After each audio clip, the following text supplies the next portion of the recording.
അങ്ങനെ സിനിമ സംവിധാനം ചെയ്യാനായിട്ട് ഉള്ളൊരു ആഗ്രഹത്തിന്റെ ഇതില് ഞാൻ ഒരു ഷോർട്ട് ഫിലിമിന് കഥ എഴുതി. സൈക്കിൾ ബെല്ല് എന്ന് പറയുന്ന ഒരു ഷോർട്ട് ഫിലിം ഒരു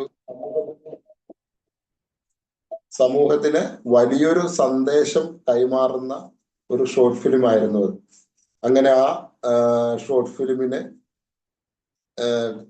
കഥ എഴുതി പൂർത്തിയാക്കി ഞാനത് സംവിധാനം ചെയ്യാനായിട്ട് തീരുമാനിച്ചു.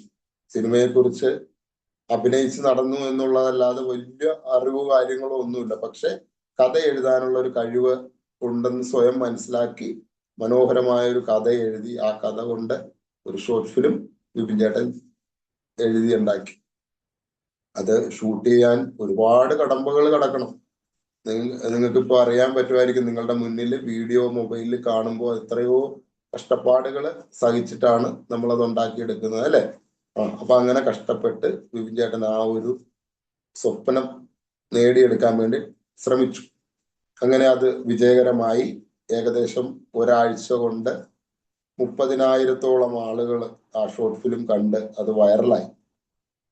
അപ്പോ വിപിൻ ചേട്ടൻ ഒരു കോൺഫിഡൻസ് ആയി, സിനിമ സംവിധാനം നമുക്ക് പറ്റിയ പരിപാടിയാണ്.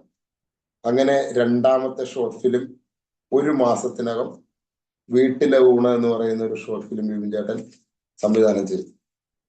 അത് സംവിധാനം ചെയ്ത് അതും നല്ല രീതിയിൽ ഏകദേശം 1.5 ലക്ഷത്തോളം പേര് ഒരാഴ്ച കൊണ്ട് കണ്ട് വിപിൻ ചേട്ടനെ സപ്പോർട്ട് ചെയ്തു.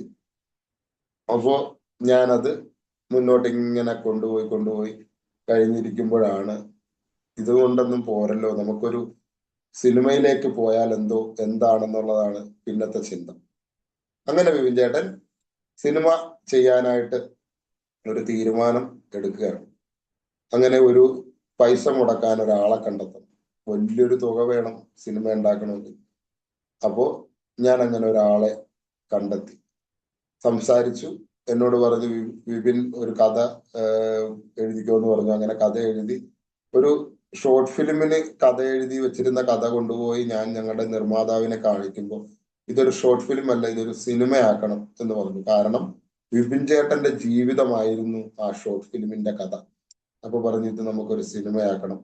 പൊക്കം കുറഞ്ഞ ആളുകൾ ഇന്ന് അനുഭവിക്കുന്ന എല്ലാ കാര്യങ്ങളെയും ലോകത്തിന് പരിചയപ്പെടുത്തിക്കൊണ്ടുള്ള ഒരു അനുഭവ കഥയാണ് ചേട്ടൻ സിനിമയാക്കാനായിട്ട് എഴുതിയത്. അങ്ങനെ അത് സിനിമയായി. ആ സിനിമയ്ക്ക് പോർക്കളം എന്ന് പേരിട്ടു. എല്ലാവരുടെയും സൗഹൃദവും സ്നേഹവും ഒക്കെ കൊണ്ട് വിപിൻ ചേട്ടൻ ആ സിനിമ അങ്ങ് പൂർത്തിയാക്കി. വെല്ലുവിളികൾ ഒരുപാടുണ്ടായിരുന്നു. 1.5 വർഷക്കാലം കോവിഡിന്റെ ഇടക്ക് കഷ്ടപ്പാടുകളൊക്കെ സഹിച്ച് ചേട്ടൻ ആ സിനിമ തിയേറ്ററിൽ എത്തിച്ചു. 63ഓളം തിയേറ്ററുകളിൽ റിലീസ് ചെയ്തു. നമ്മുടെ സംസ്ഥാന ഗവൺമെന്റ് ഒക്കെ ഒത്തിരി സഹായങ്ങൾ ആ കാര്യത്തിൽ എനിക്ക് ചെയ്തു തന്ന് ആ സിനിമ നമ്മൾ തിയേറ്ററിൽ എത്തിച്ചു.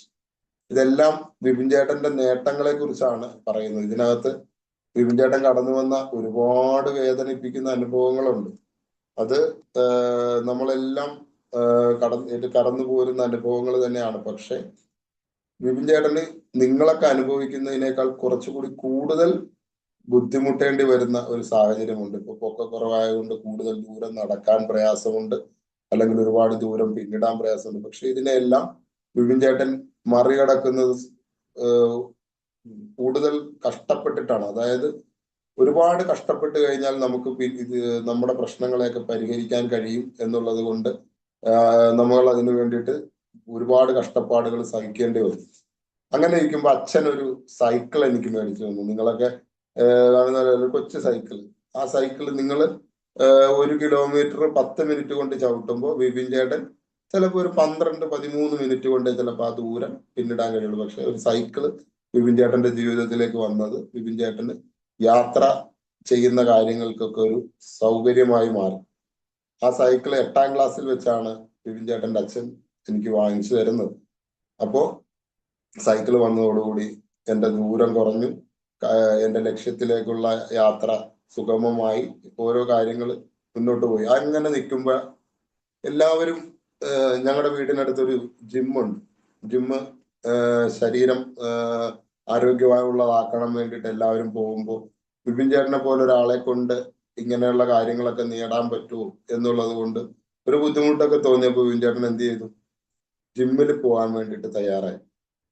അങ്ങനെ ജിമ്മിൽ ചെന്ന് ചേർന്ന് വിപിൻ ചേട്ടൻ ആ ഒരു ലക്ഷ്യവും നേടി. ജിമ്മിൽ പോയി വർക്കൗട്ട് ചെയ്യാൻ തുടങ്ങി, ശരീരത്തിന് ഉണർവുണ്ടാക്കുന്ന തരത്തിലൊക്കെ പ്രവർത്തിക്കാൻ തുടങ്ങി. അങ്ങനെ ഒരു മനുഷ്യന് എന്തൊക്കെ സാധ്യമാകുമോ അതെല്ലാം നേടിയെടുക്കാൻ വേണ്ടിയിട്ട് പൊക്കക്കുറവ് ഒരു തടസ്സമല്ല എന്ന് ലോകത്തോട് വിളിച്ചു പറയുന്ന തരത്തിലുള്ള പല പ്രവൃത്തികളിലും വിപിൻ ചേട്ടൻ ഇറങ്ങിത്തിരിക്കാൻ തീരുമാനിച്ചു. അങ്ങനെ